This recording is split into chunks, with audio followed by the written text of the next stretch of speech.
సాక్షాత్తు ప్రధానమంత్రి మోడీ గారు ఈ భారత్ బయోటెక్ భుజాలపైన కూర్చొని తుపాకులు పేలుస్తూ ఉన్నారు.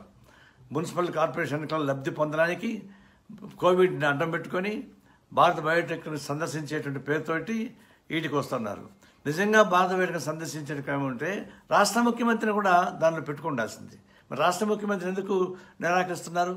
మీరేందుకు స్వయంగా వస్తున్నారంటే ఎన్నికల ప్రభావం రాష్ట్ర ముఖ్యమంత్రి మిమ్మల్ని కలిస్తే ఆయనకి వారికి కూడా కొంత భాగం పోద్దు కాబట్టి ఆయన ఐసోలేషన్ పెట్టి కేవలం బీజేపీ ఓట్ల కోసం వచ్చేటువంటి పనులు తప్పేది కాదు. ఇది కేవలం అధికార దుర్వినియోగం తప్పేటువంటి కాదని చెప్పగలరు. ఒకవైపు రాష్ట్రంలో ఉన్నటువంటి బీజేపీ నాయకులు విపరీతంగా రెచ్చగొడుతున్నారు. రెచ్చగొట్టి చివరికి సర్జికల్ స్ట్రైక్ అనేటువంటి దాకా వెళ్ళిపోతున్నారు. మరి హోమ్ మినిస్టరు 5 మంత్రులు దాదాపు 15 మంది మంత్రులు ఇక్కడ కేంద్రం వచ్చి ఉంటే ఇప్పుడు ప్రధానమంత్రి ఇప్పుడు భారత్ బయోటెక్ పేరుతో రావడం అంటే ఇది కోవిడ్ని కూడా అడ్డం పెట్టుకొని శవాల పైన పేలాడుకునేటువంటి పద్ధతుల్లో బీజేపీ ఒక సంకుచిత వైఖరితో వ్యవహరిస్తూ ఉంది. మేము దీన్ని ఖండిస్తున్నాం. ఒక కార్పొరేషన్ ఎలక్షన్ కోసం దేశం మొత్తం మీద ఉన్నటువంటి ప్రభావాన్ని కమ్యూనలిజాన్ని రెచ్చగొట్టాల్సిన అవసరం ఉందని చెప్పేసి